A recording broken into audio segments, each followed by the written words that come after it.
This channel does not promote any violent, harmful, or illegal activities. All content provided by this channel is meant for an educational purpose only. এই মুহূর্তে একটা breaking news দিয়ে আপনাদের রাম মন্দিরের ভিত্তিপ্রস্তর স্থাপন ঘিরে বাংলায় এই বাংলায় সক্রিয় মেরুকরণের রাজনীতি। মুর্শিদাবাদের রাম মন্দির বাবরি মসজিদ ঘিরে তরজা তুঙ্গে। বাবরি মসজিদ স্থাপনের কথা আগেই ঘোষণা করেছিলেন তৃণমূল বিধায়ক হুমায়ুন কবির। পাল্টা রাম মন্দির গড়ার ডাক দেয় হিন্দুত্ববাদী সংগঠনগুলি। 2026-এর বিধানসভা নির্বাচনের আগে মেরুকরণের রাজনীতির অস্ত্রের শান রাজনৈতিক দলগুলির।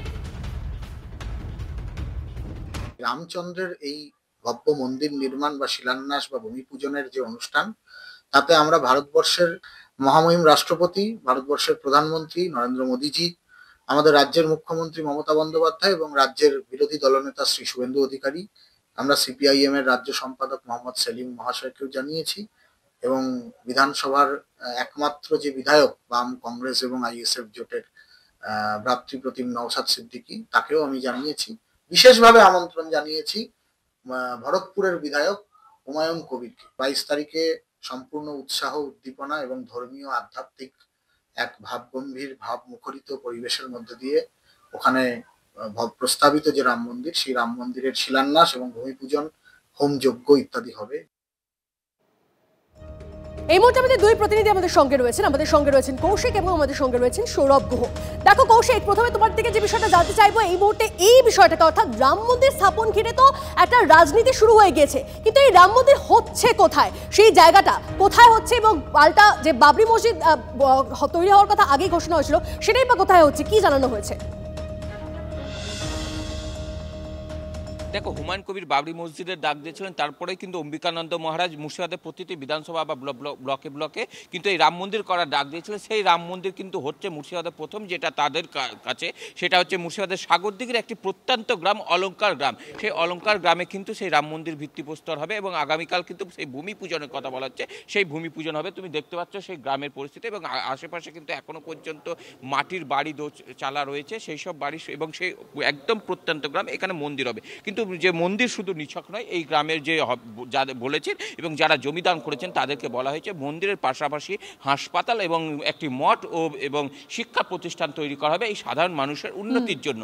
এবং যে সেই গ্রামের একটি কিন্তু ভাবাবেগ তৈরি হয়েছে যে মন্দির, এই গ্রামে মন্দির তৈরি হয়েছে এবং তা নিয়ে তো ইতিমধ্যে রাজনীতি শুরু হয়ে গেছে। কৌশিক, কে কি বলছেন, তৃণমূলের তরফ থেকে কি বলা হচ্ছে, বিজেপির তরফ থেকে বা কি বলা হচ্ছে, শোনাই আপনাদের। ওটাই না, মিথ্যা কথা বলছেন উনি। ওনাদের কেউ আমার সঙ্গে কোনো যোগাযোগ করেনি। ওনারা তো বলেছে 22শে জানুয়ারি নাকি খুব ভালো দিন ওনাদের পঞ্জিকা মতো। 22শে জানুয়ারি উনি কোথায় ভিত পুজো করবে তা এখনো পর্যন্ত সেই জায়গার নামই উনি বলার সাহস পাচ্ছেন না। উপগ্রহতে করবেন না মাটির নিচে করবেন না মাটির উপরে করবেন, তা এখনো সেটা বলেননি। তো আমাকে তো নিমন্ত্রণ করেইনি। নিমন্ত্রণ পেলে কি যাবেন? নিশ্চয়ই যাব। কথায় বলে রঙ্গ করা তারই সাজে, রঙ্গ করা যার ক্যাপিটাল আছে। আমাদের রঙ্গ করা সাজে না। রঙ্গ করার মতো টাকা নেই, রঙ্গ করার মতো সময় নেই, রঙ্গ করার মতো মানসিকতা নেই। পাগলের কারখানা চলছে। পাগলে কি না বলে, ছাগলে কি না খায়, এইসব পাগলামি দেখে মানুষ হাসছে। সকলে আসুক, কোনো বাধা তো কিছু নেই। রামজির নামে জয়গান সকলে করুক, আপত্তি নেই। কিন্তু ঘটনা হচ্ছে, যখন আমরা দেখছি এই রাজ্যের মুখ্যমন্ত্রী রাম নাম শুনলেই তেরে খেপে যায়, উদ্বোধন অনুষ্ঠান থেকে ভেগে চলে যায়, তখন তো আমাদেরকে এটাই লাগে যে তাহলে রাম নাম শুনতে পারতো না শুধু ভূত প্রেতেরা। তো মুখ্যমন্ত্রী কোন গোত্রীর, বাধা কিসের এত, এটাই হচ্ছে প্রশ্ন। সৌরভ গুহ আমাদের প্রতিনিধি আমাদের সঙ্গে রয়েছেন। সৌরভ, এই ধর্মীয় ভাবাবেগ এটাকে কাজে লাগিয়ে কি ভোট বৈতরণী পেরোতে চাইছে? সেই জন্যই কি এই প্রথমে বাবরি মসজিদ, তার পাল্টা এবার রাম মন্দির মুর্শিদাবাদে?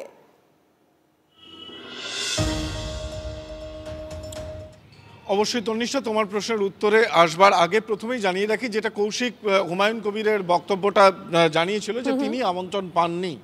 সম্ভবত আমাদের কাছে যতটুকু খবর, যে আগামীকাল যখন এই ভূমি পূজন হবে রাম মন্দিরের, সেই সময় কলকাতায় থাকছেন ভরতপুরের বিধায়ক হুমায়ুন কবির। তিনি কালকেই পৌঁছচ্ছেন কলকাতায়। তোমার প্রশ্নের উত্তরে বলি যে প্রথম অবশ্যই ধর্মীয় মেরুকরণ তো আরও বেশি স্পষ্ট হয়ে গেল, আর এই স্পষ্টীকরণটা কিন্তু মূল কাজটা করেছিলেন ভরতপুরের বিধায়ক। মুর্শিদাবাদে এমনিতেই আমরা জানি যে সংখ্যালঘুরাই সেখানে সংখ্যাগুরু, এবং সেখানে যদি বাবরি মসজিদ নির্মাণের ডাক দেওয়া হয় খুব স্বাভাবিকভাবেই কিন্তু মেরুকরণটা একেবারে চড়া সুরে বেঁধে দেওয়া হয়। 2026-এর আগে এই ধর্মীয় মেরুকরণের পথেই কি যাচ্ছে বাংলার রাজনীতি? অন্তত মুর্শিদাবাদের মাটিতে বাবরি মসজিদ বনাম রাম মন্দিরের এই লড়াই দেখে এই প্রশ্নটা নিশ্চিতভাবে থেকে যাচ্ছে। একদম সৌরভ, অবশ্যই গোটা বিষয়টার দিকে আমাদের নজর থাকবে। অনেক ধন্যবাদ সৌরভ তোমাকে, অনেক ধন্যবাদ কৌশিক তোমাকেও।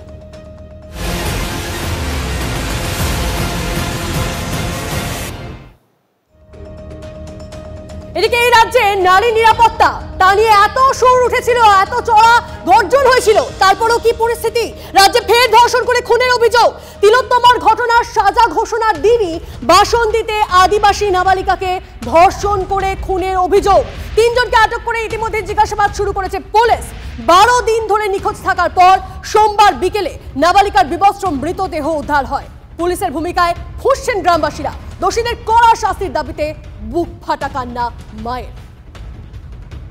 ও বুদ্ধদেবের সঙ্গে কথা বলতেছে, বড় মেয়ে দেখে এসেছে যে বুদ্ধদেবের সঙ্গে কথা বলতেছে। আমি বড় মেয়ের বলতেছে, এ বড় মেয়ে তোর বোন বলে বুদ্ধদেবের কাকার সঙ্গে কথা বলতেছে। আমি এক্ষুনি ওই রাস্তার দিকে দেখে এসেছি, ওই বুদ্ধদেবের সঙ্গে লাশ কথা বলা, ওনার ওই লাশ কথা বলা, আর ওই সঙ্গে সঙ্গে মেয়ে আমরা খোঁজা শুরু করে দিচ্ছি।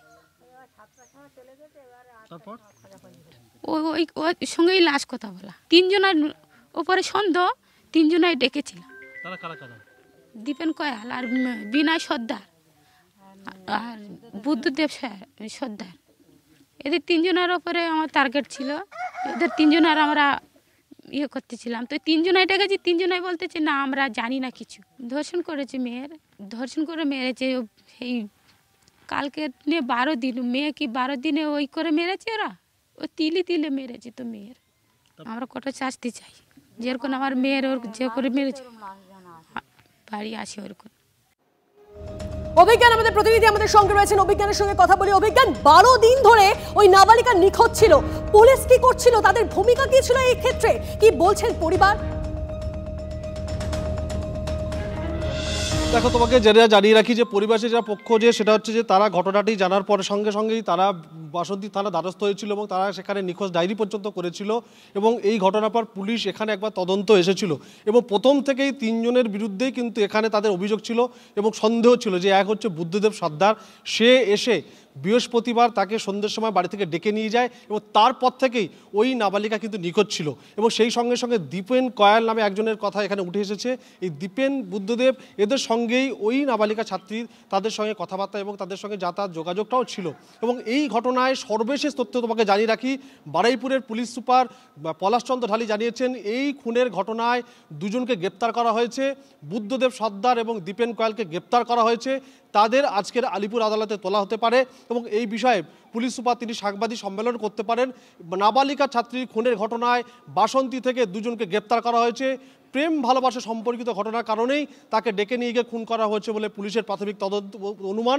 এবং এই খুনের ঘটনায় পুলিশ 3 জনকে গতকাল আটক করেছিল। আর এই 3 জনের প্রতি কিন্তু পরিবারের একটা সন্দেহ ছিল এবং সেই সন্দেহের ভিত্তিতেই পুলিশ 3 জনকে প্রথমে আটক করেছিল। দফায় দফায় তাদেরকে জেরা করা হয়। এই মুহূর্তে বারুইপুরের পুলিশ সুপার যারা জানিয়েছেন যে 2 জনকে গ্রেপ্তার করা হয়েছে, বুদ্ধদেব সর্দার এবং দীপেন কয়াল। বেশ, নজর রাখো অভিজ্ঞান, অনেক ধন্যবাদ তোমায়। ওরা দেখলো পচা পচা গন্ধ বার হচ্ছে, তারপরে ওখানে খুঁড়ে খাড়ে দেখলো মাটিটা যে পচা গন্ধ বার হচ্ছে, তারপরে ওটাকে লাঠি দিয়ে গোঁতাতে দেখলো ওখান থেকে ভিতর থেকে পচা বিচ্ছিরি গন্ধ। তারপরে আমাদের সিভিকটা ছিল সন্দীপ হালদার, ও তো আমার স্যারকে ফোন করলো, পুলিশ প্রশাসন আসার পরে তারপর খুলেই বার করা। কি মনে হচ্ছে? মনে এখন কি হবে, আগে একটা নিখোঁজ হয়ে গেছিল, 12-14 দিন হয়ে গেছে, সেইখানে কমপ্লেন করা হয়েছিল, এখানে ওখানে খোঁজ খবর করা হয়েছিল, কোনো হদিশ পাওয়া যায়নি। তারপরে এই এখন পাওয়া গেল। তাকে ধান খেতে মানে পরিকল্পিতভাবে তাকে মেরে সেখানে মোটামুটি পুঁতে দেওয়া হয়েছে। এটা আমাদের এই সমাজে এইটা খুব মানে ধিক্কারজনক ঘটনা। আমরা বাসন্তী থানার পুলিশ প্রশাসন, ক্যানিং এসডিপিও এবং বারুইপুর পুলিশ এসপি সাহেবের কাছে আমরা সমস্ত এলাকার মানুষ দাবি করব প্রকৃত যারা অপরাধী তাদেরকে তদন্ত করে তাদেরকে দোষী সাব্যস্ত করে তাদেরকে ফাঁসি দেওয়া হোক। বিজেপি নেত্রী অর্চনা মজুমদার, তার সঙ্গে আমরা যোগাযোগ করে নিয়েছি। অর্চনাদি, রাজ্যে ফের ধর্ষণ করে খুনের অভিযোগ, তা আবার তিলোত্তমার ঘটনার সাজা ঘোষণার দিনই বাসন্তীতে আদিবাসী নাবালিকাকে ধর্ষণ করে খুনের অভিযোগ, এবং 3 জনকে এই ঘটনায় যদিও আটক করা হয়েছে, কিন্তু 12 দিন ধরে নিখোঁজ ছিল সেই নাবালিকা। দেখুন, আমি প্রথমেই বলি, আমি রাষ্ট্রীয় মহিলা আয়োগের সদস্যা, আমি বর্তমানে বিজেপি নেত্রী নই। আর ব্যাপারটা হচ্ছে যে মহিলা আয়োগের তরফে কাজ করার জন্য আমি মনে করি পশ্চিমবঙ্গ মেয়েদের জন্য একেবারে কমপ্লিটলি অসুরক্ষিত। আপনি আর্জি করার পরে আমাদের রাজ্য, আমাদের পুলিশ প্রশাসন কিছু শিক্ষা, কিছু ঘটনা কমেছে, কিভাবে দোষীদের আড়াল করা হয়, কিভাবে আমরা দেখলাম যে একটা ক্রাইম সিনের নামে যে ঘর সেগুলো ভেঙে দেওয়া হলো, বডি পুড়িয়ে দেওয়া হলো, ফরেন্সিক রিপোর্টে গন্ডগোল হলো, বাকিরা যে রিল করলো তার শাস্তি হলো, তার পেছনে যারা ব্যাকড্রপ তৈরি করলো তাদের কিছুই হলো না, বেমালুম পার পেয়ে গেল। প্রশাসন তাতে মানে বলা যেতে পারে উৎসাহিত, এবং এই জায়গা থেকে তার পরবর্তীকালে মা বাবার মাঝখানে 7 মাসে শুয়ে থাকা মেয়ে, তাকে তুলে নিয়ে গিয়ে রেপ করা হলো। মেয়েটি SSKM হসপিটালে মৃত্যুর সঙ্গে পাঞ্জালোরে অকালে প্রাণ হারিয়েছে। এখানে মেদিনীপুরে দেখুন মেয়েদের মায়েরা কিভাবে অসুরক্ষিত। একটা সিএস একজন মারা গেছে, 2 জন মৃত্যুর সঙ্গে পাঞ্জাল হচ্ছে, 5 জনের অ্যানিউরিয়া পেশেন্ট ভেন্টিলেটারে। আপনি শিশু মারা যাচ্ছে, রাজ্যের প্রশাসনের সিস্টেমের কারাপশন, তার সেটাকে ধরে তার শোধরানো। আমাদের প্লিজ আজ পর্যন্ত পার্কস্ট্রিট থেকে কামদুনি কাউকে ফাঁসি সাজা হয়নি, এবং এখন যে নতুন নতুন গুলো হচ্ছে এগুলো আবার হায়ার কোর্টে যাবে, তারপর সুপ্রিম কোর্ট যাবে। আলটিমেটলি যারা দোষী, যারা রেপিস্ট, যারা খুনি, তারা কিন্তু বছরের পর বছর পার পেয়ে যাচ্ছে শুধু প্রশাসনের ফাঁকে এবং পুলিশের আইনের ফাঁকে, তাদের দায়িত্ব জ্ঞানহীনতা বা তাদের সদিচ্ছা। আমি বলবো মাননীয় মুখ্যমন্ত্রী, স্বরাষ্ট্রমন্ত্রীর সদিচ্ছা এই জায়গাটার সঙ্গে কম্প্রোমাইজ করে তারা দিব্যি টিকে যাচ্ছে, এবং এর ফলে রাজ্যে যারা ক্রাইম করে সেই লোকগুলোর ভয় ডর চলে গেছে। অবাধে এই রাজ্যে মেয়েদের পেলেই তাদের হয় রেপ, নয় গ্যাং রেপ, নয় অ্যাটেম্পট টু রেপ, নয় মোলেস্টেশন, নয় ট্রাফিকিং। বোঝা যাচ্ছে অর্চনা দি, অনেক ধন্যবাদ আমাদের সঙ্গে কথা বলার জন্য। কথা বলছিলাম জাতীয় মহিলা কমিশনের সদস্যা অর্চনা মজুমদারের সঙ্গে।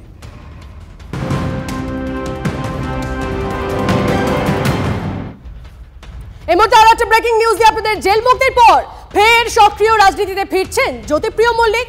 উত্তর 24 পরগনার সংগঠন নিয়ে জেলার বিধায়কদের সঙ্গে কথা বালুর। বিধানসভায় আনুষ্ঠানিকভাবে ফিরতে চাই স্পিকারের অনুমোদনে। আজ স্পিকারের সঙ্গে দেখা করবেন প্রাক্তন খাদ্যমন্ত্রী প্রদীপ্ত। আমাদের প্রতিনিধি আমাদের সঙ্গে রয়েছেন, প্রদীপ্ত আরো ডিটেইলসে জানাবেন। প্রদীপ্ত, দেখো, গতকালই জ্যোতিপ্রিয় মল্লিক প্রথমবারের জন্য বিধানসভা যান। তার জেল মুক্তির পর সেখানে যদিও স্পিকার ছিলেন না, কারণ তিনি পাটনার সম্মেলনে ব্যস্ত ছিলেন, এবং জেল মুক্তির পর কিছু প্রসেস করতে হয়, সেই কাজকর্মের জন্যই তাকে আবার প্রেসিডেন্সি জেলে যেতে হয়েছিল, এবং সেখানে কাজকর্ম মেটানোর পর আজকে সেই ফরম্যাট তিনি জমা দেবেন, এবং তারপরে তিনি সক্রিয় হবেন বিধায়ক হিসাবে, এরকমটাই জানা যাচ্ছে। এবং গতকাল বিধানসভায় তিনি যখন আসেন তখন উত্তর 24 পরগনা জেলার বেশ কয়েকজন বিধায়ক ছিলেন, বসিরহাট উত্তর, দেগঙ্গা, আমডাঙ্গা, এই সমস্ত এলাকার যে বিধায়করা ছিলেন তাদের কাছ থেকে এলাকার সম্পর্কে বিভিন্ন খোঁজ খবর তিনি নেন, এবং তাদেরকে তিনি যেটা জানিয়েছেন তা হলো যে ধীরে ধীরে এখনই তার শরীরও হয়তো খুব বেশি পারমিট করবে না, ফলে ধীরে ধীরে তিনি আবারও সক্রিয় রাজনীতিতে ফিরবেন, এই বার্তা সেই একটা ইঙ্গিত পাওয়া যাচ্ছে, বোঝা যাচ্ছে। অনেক ধন্যবাদ প্রদীপ্ত তোমায়।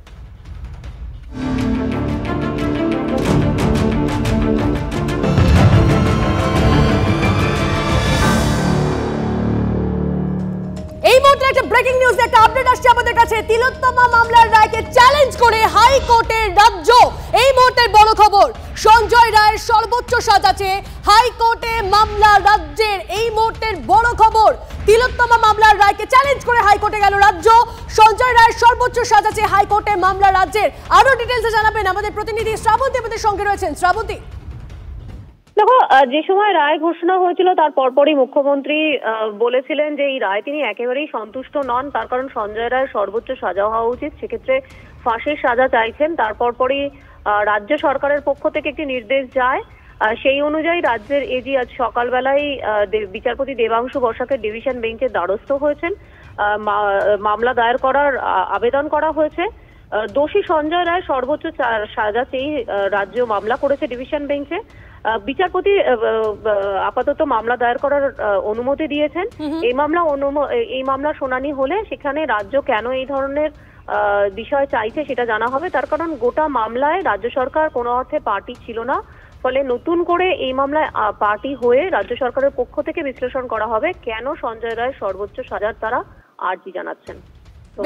অবশ্যই নজর থাকবে। অনেক ধন্যবাদ শ্রাবন্তী তোমায়। আর একটা ব্রেকিং নিউজ দিয়ে এই মুহূর্তে সাত সকালে যাদবপুরে মর্মান্তিক পথ দুর্ঘটনা, মৃত্যু হয় মহিলার।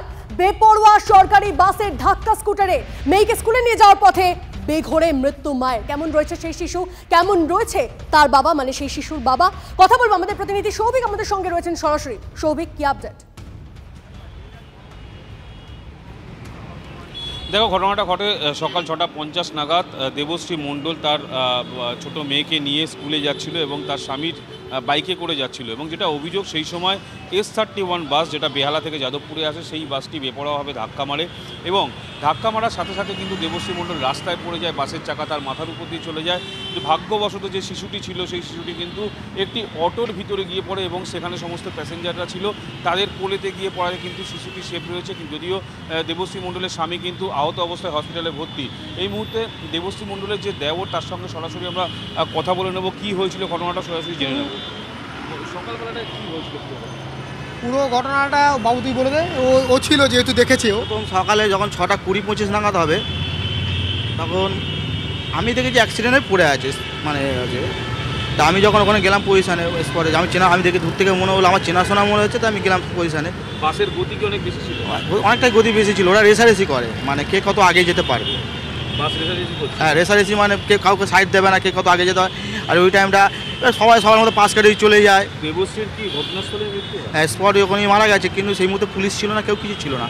কিছু জমাটো ছেলে ছিল, কিছু অটোওয়ালা ছিল, ঠিক আছে। তারা সঙ্গে সঙ্গে ওকে তুললো, অ্যাক্সিডেন্ট যারা হয়েছে তাকে তুললো এবং তাকে জল ফল দিল। অনেক পরে পুলিশ এলো। স্বামীর হাত পা ভেঙে গেছে। বাচ্চাটা ঠিক আছে, বাচ্চাটা যেহেতু উড়ে গিয়ে একটা অটোওয়ালা কোলে পড়েছে। আপনি যেটা অভিযোগ করছিলেন যে থানা কোনো রকমভাবে কোঅপারেট করছে না, এফআইআর করতে গেছেন, এফআইআর নিচ্ছে না। এই তো এখনও তো বাচ্চাটাকেই থানার সময় হলো 4 ঘন্টা পরে ছাড়ার, বাচ্চাটাকে 4 ঘন্টা পরে ছাড়লো। বড়বাবু এলে ছাড়বে, তা বড়বাবু এলো 4 ঘন্টা পরে। অভিযোগ তো আমার প্রথম থেকেই হচ্ছে, এখনও তো আমরা অভিযোগ করতে পারছি না এখনও, যে আমরা নিজেরা একটা এফআইআর করতে চাইছি। আমরা এখনও পর্যন্ত এই কেসে আমরা ডিউটি অফিসারের কাছে গেলাম, ডিউটি অফিসার আমাদের বলছে তোমরা দাঁড়াও আমি কথা বলছি, বলে উনি কোথায় চলে গেল, ওনার পেছন পেছন আমরা ঘুরছি পুরো কুকুরের মতো। মানে সবই বোঝা যাচ্ছে গোটা ঘটনায় কিন্তু একাধিক অভিযোগ সামনে আসছে, গাফিলতি সামনে আসছে, তা এমনটাই বলছেন। এবং ভয়াবহ ছবি ছিল, ভয়াবহ পরিস্থিতি হয় সেই সময়, এমনটাই বলছিলেন প্রত্যক্ষদর্শীরা। শুনলাম ওখানে স্পট হয়ে গেছে, বাচ্চাটা সুস্থ আছে, যাদবপুর থানায় আছে। সামান্য নাকি হাত কবজি ভেঙে গেছে, ঠ্যাং ফ্যাং ভেঙে গেছে। পুলিশের কাছে গেছিলাম, ওরা বললো এখনো ক্যামেরা আমরা পাচ্ছি না। কোন জায়গাটা অ্যাক্সিডেন্টটা হয়েছিল? যাদবপুর একদম এডবি বাস স্ট্যান্ডটা ছেড়ে ওই যে অটোগুলো দাঁড়ায় লেফট সাইডে, ওই পাশেই। আর শুধু কি যাদবপুরের ঘটনা না, যাদবপুরে শুধুমাত্র নয়, পর্ণশ্রীর দিকে যদি আমরা নজর দিই সেখানেও মধ্যরাতে দুর্ঘটনা, সাইকেল আরোহীর মৃত্যু, বেপরোয়া গাড়ির চাকায় পিষ্ট হয়ে মৃত্যু সাইকেল আরোহীর। ঘাতক গাড়িটিকে আটক করেছে পুলিশ, গ্রেপ্তার হয়েছে চালক। একের পর এক ঘটনা শহর কলকাতায়, বারবার করে প্রশ্ন উঠছে যান শাসন নিয়ে, গাফিলতির অভিযোগ দেখা যাচ্ছে। দেখাবো আপনাদেরকে একের পর এক দুর্ঘটনা, দেখাচ্ছি দুটো ছবি এই মুহূর্তে আপনারা দেখতে পাচ্ছেন। দুটো ঘটনা, একদিকে যাদবপুর, অন্যদিকে পর্ণশ্রী, পরপর দুটো ঘটনায় অনেক প্রশ্ন উঠছে। শুধুমাত্র দুটো ঘটনা তো নয়, বারবার করে আমরা দেখেছি শহর কলকাতায় এই দুর্ঘটনা ঘটেছে। যে ছবি আপনাদের দেখাচ্ছি সেই ছবিতে দেখতেই পাচ্ছেন পরপর 4টি ঘটনা ঘটে গিয়েছে। দেখুন, যাদবপুরে আজকে ঘটনা ঘটেছে, বাসজনিত দুর্ঘটনা ঘটে, বেহালার দুর্ঘটনার কথা আপনাদের মনে আছে, আর সল্টলেকেও এই ধরনের দুর্ঘটনা ঘটে। বারবার করে প্রশ্ন উঠছে গাফিলতি নিয়ে, বারবার প্রশ্ন উঠছে এই বাস গাড়ির রেষারেষি নিয়ে।